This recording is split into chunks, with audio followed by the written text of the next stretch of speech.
excited to welcome Sara York to the podcast today. Thanks so much for being with us, Sara. Thank you for having me. It's great to be on. Yeah, we're thrilled to have you here. So for those of us, for the listeners who may not know you, give us a little introduction to Sara York, the author. Wow.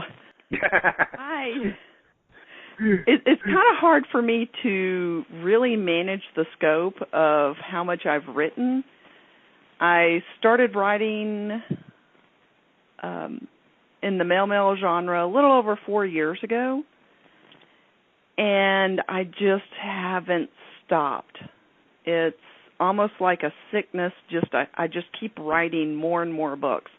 I do have a couple of main series focusing on cowboys, the Texas Soul series and the Colorado Heart series. And then I have a YA series that's a coming of age and very emotional series called the Southern Things series.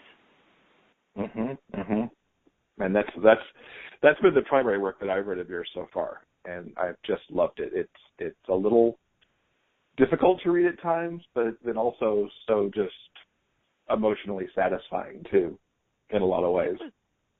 Yes, it was very difficult to write, but that's the one set of books that I consistently get letters from young men and young women who grew up in families that just had huge difficulties accepting that they were gay, and still some of the people have families that still don't accept them at all. And I think it's so appropriate you set those in the South, too, because I think that you can certainly have those problems anywhere in the U.S., but I think it's a little more prevalent in the South. Yes, it is. You had a new story out at Christmas called Holiday Emergencies. And I know Christmas is over as this podcast comes out, but there seemed to be so much going on in that story with parenting and possibly losing the kids and the custody battle and such. Tell us a little bit about that story and the inspiration behind it.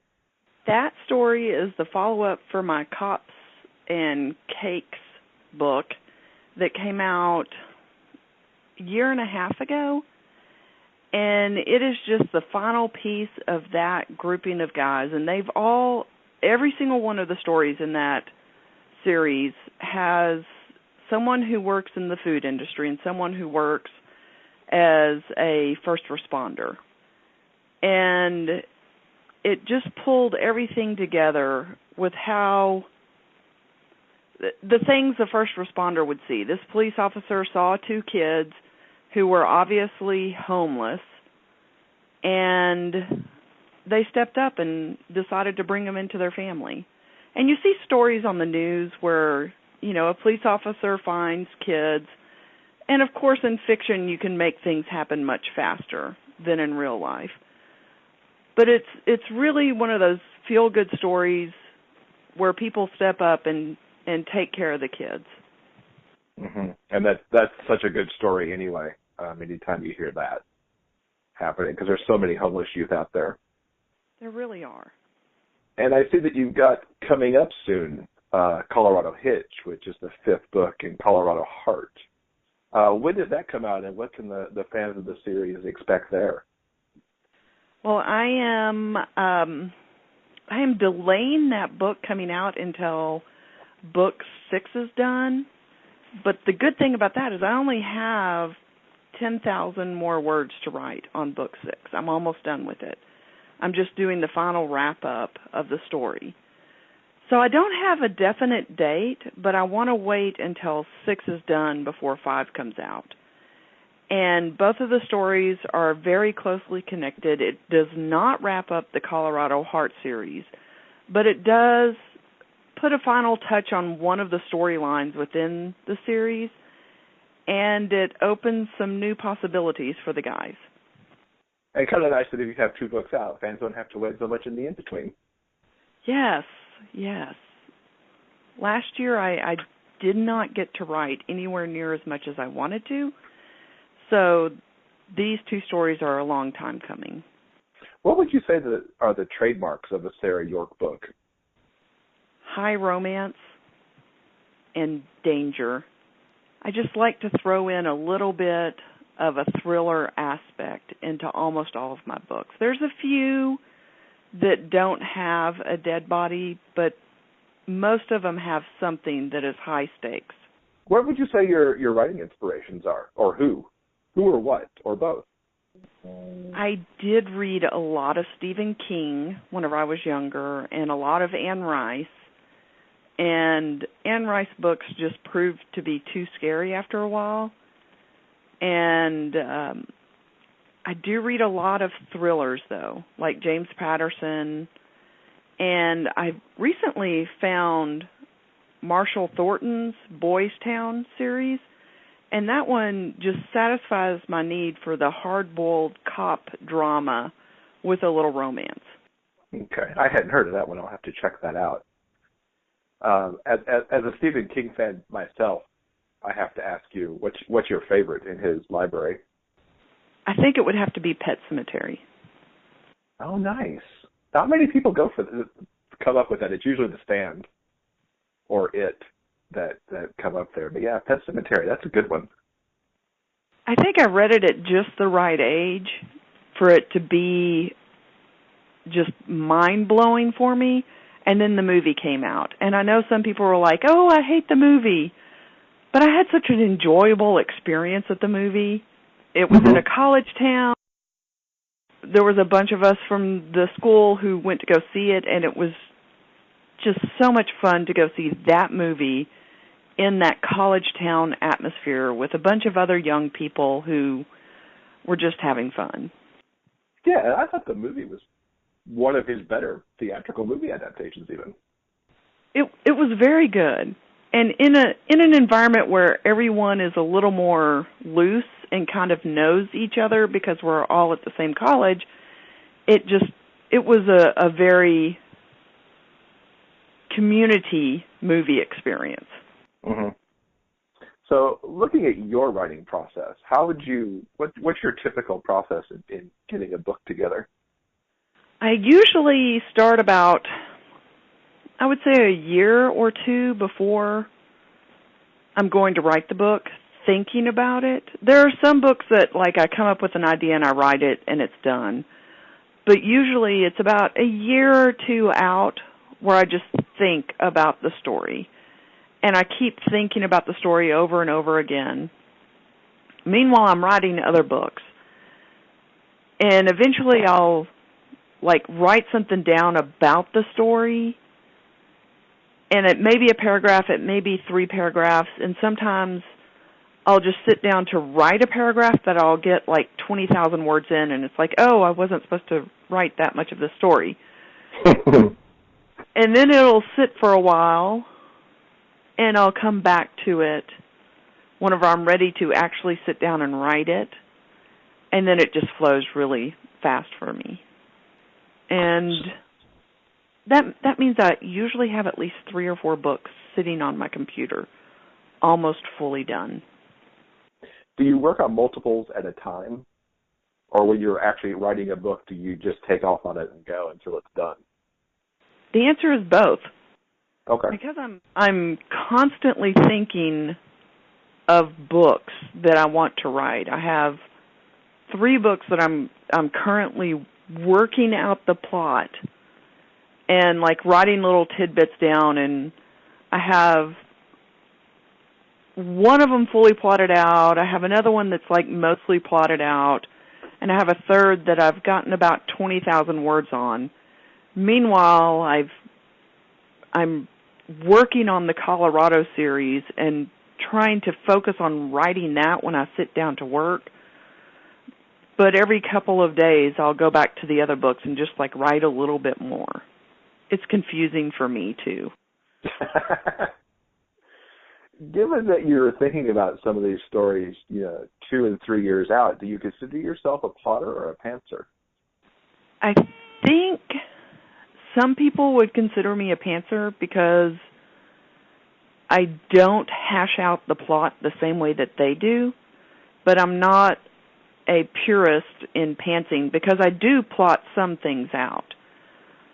I just try not to plot it out too far or too I try not to have too much of a structure because I don't follow the structure, because the characters actually do surprise me, and they throw curveballs in, and it just goes a different direction than I thought it would.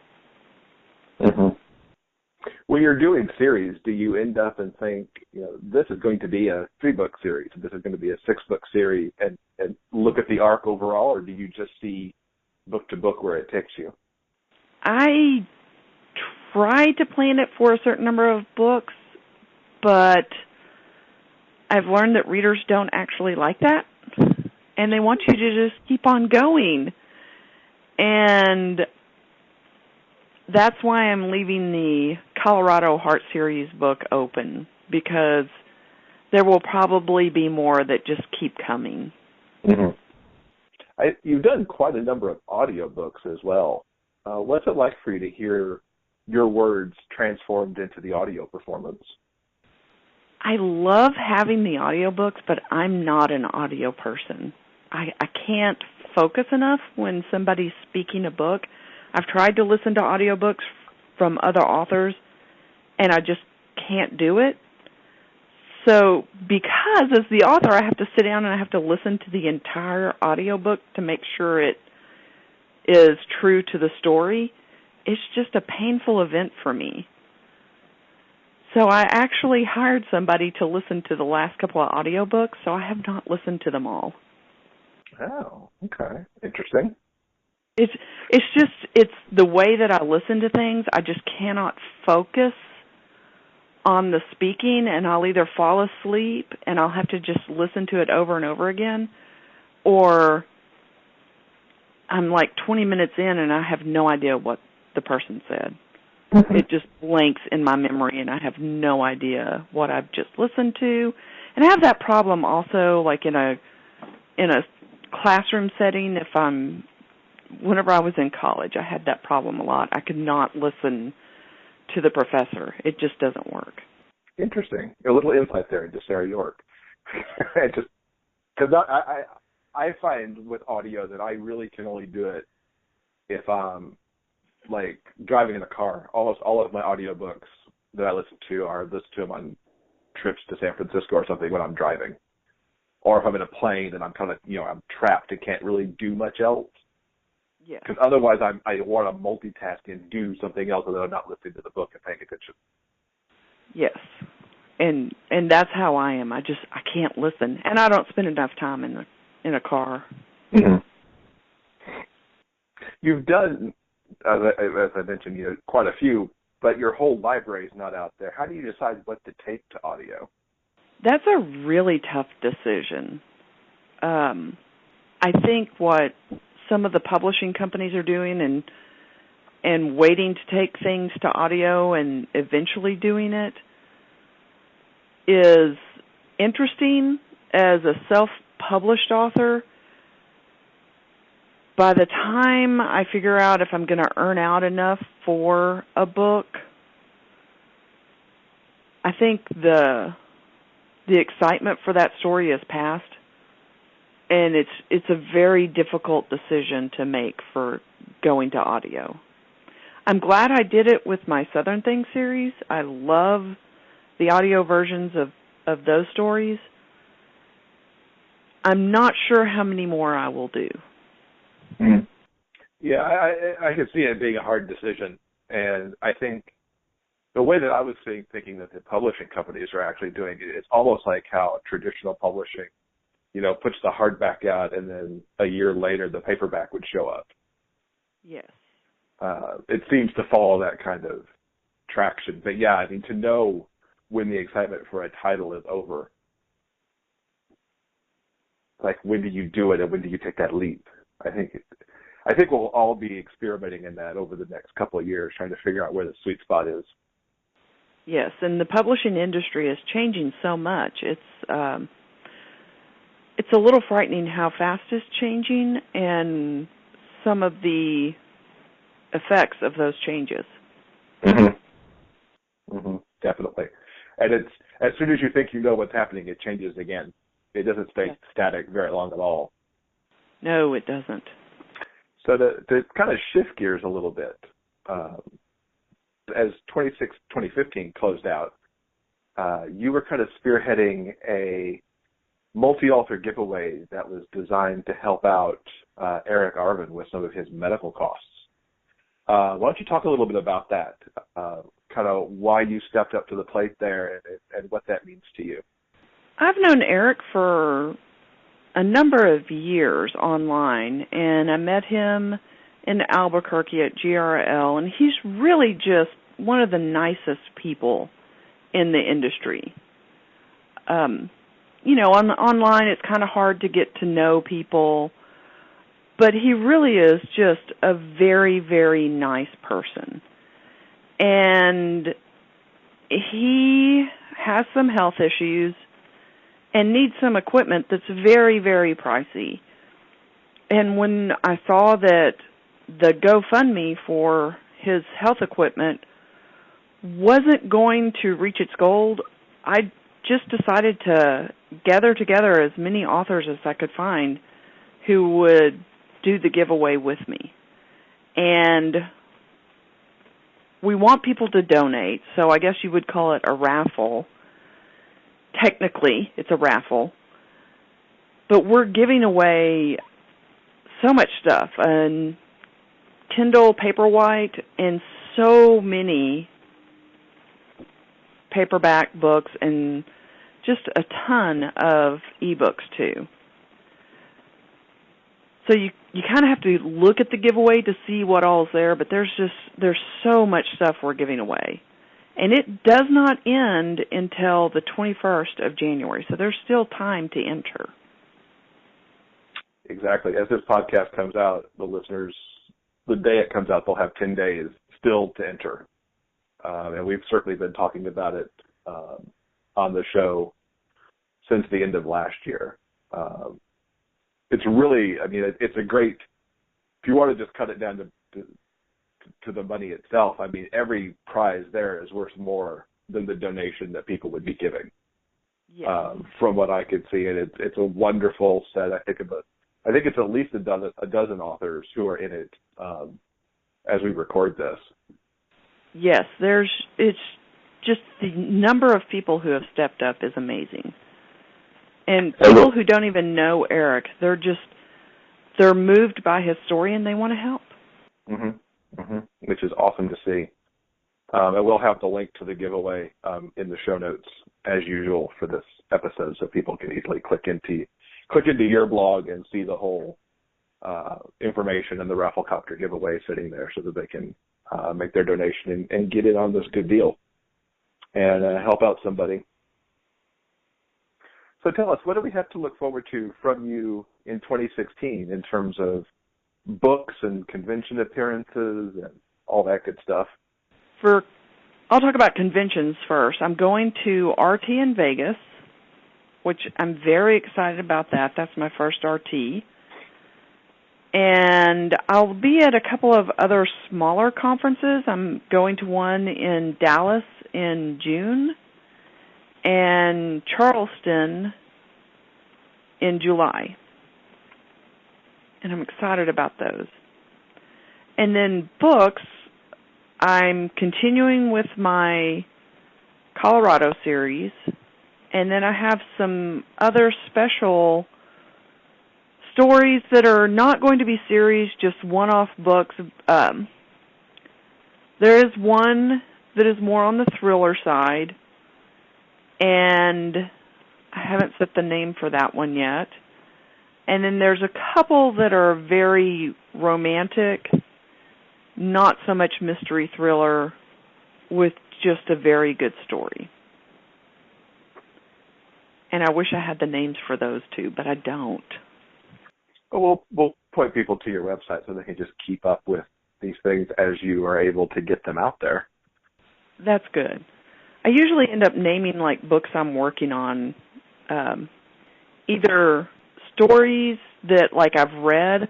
I'll name it this is like a Sue Grafton book, and name it things like that, or this is like James Patterson. It's just what I remember it as. When do you usually come up with titles, just as an off-the-cuff side question? As I'm writing the story, the title will come to me. It takes a while for me to get into the story, and then one aspect of the book will be more prominent, and that's where I get the title from. And how about the blurb? Does that come before, during, or after? That is put together last minute. If I'm self-publishing, that is put together as I'm entering it into Amazon. If it's with a publisher, which right now the only publisher I'm working with is MLR Press, Chris has to call me up screaming and ranting at me to get the blurb done because it's the last thing I will do. I would wait until it actually went live to write the blurb if I could. Wow. That's even worse than I am. It's bad. I hate writing them. Yeah, they're pretty evil. I know there's one author I was talking to, Wade Kelly, who likes to have her title and her blurb first. And that was just mind-blowing to me because I can't typically work that way at all. That's pretty amazing. And I do a lot of my own covers, so I typically won't have the cover, the title, or the blurb until the story's almost done. And the cover makes sense because you've got to think about what the story is as a whole to figure out what the right cover is. Yes. I do covers for some of the other authors, and some of them have the cover that they want planned way out in advance. And they're like, well, I haven't even written the book, but this is what I want for the cover. Thinking, oh my gosh, they must have their title and blurb first if they're doing that.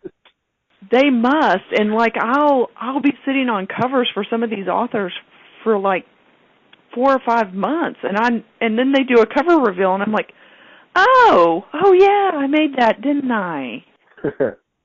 So what's something about you that listeners might find surprising? I don't know. I do CrossFit. I'm not. Which I think is awesome. I see that on your Facebook posts occasionally. Yes, I'm not really good at it, but mainly because I've had a lot of surgeries recently, not from CrossFit, but because of things that happened long ago, and now that I'm actually working out, they're showing up, which they would have shown up when I hit like 60 or 70, and I would have just been one of those very old, sickly people who couldn't even walk around. But I'm getting it taken care of now. So CrossFit is kind of like just something I love to do because it does help me improve so much. What is today? Today is the 2nd. On the 1st, we do a workout called Truth Serum. And I'm so happy because I did 100 push-ups yesterday. Oh, wow. Good for you. Yeah, it was awesome. It was just so awesome to do 100 push-ups in one workout, and the workout took me like 32 minutes to do. And it was just long, and it was messy, and it was raining, so when I went outside to do the outside work, I was just drenched in rain, but it was awesome. I'm impressed. See, I was on the elliptical for a while yesterday, but I didn't do any of that. Oof. I can't even imagine 100 push-ups in 32 minutes, even if that was all I was doing. Honestly. I need to start following the Sara York workout. The last set of push-ups, it was broken up into a set of workout, different exercises that you did after a 400-meter run, and then you did these exercises, broke it up, and did another 400-meter run, and then did more. And that last set of 50 push-ups I did, I could only do 2 at a time and mark it down as done. So I wasn't thinking about doing 50. I was just doing, okay, here's 2, and mark that down. Then here's 2 more, because it does just get daunting. It wears on you.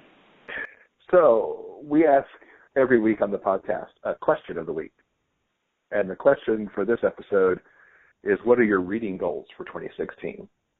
So I guess to start with, do you actually set reading goals? And if so, kind of what are you looking at for 2016 in terms of books read? I do not set any reading goals. I'm just happy to be able to fall into bed at night and read a couple of pages. I think I have enough stress in my life that if I set a reading goal, it would be too much for me. And that makes sense. Because they're certainly not for everyone. No, I really want to enjoy my reading time, which is why whenever I find things like this Boys Town series it's hard-boiled cop. It's from the 80s, and it's so good. And there's so many little things I can see developing because it's talking about, it's going through historical things that happen, like Reagan getting shot and the president of Egypt being assassinated. So it's kind of a really neat look back at things that happened when I was growing up.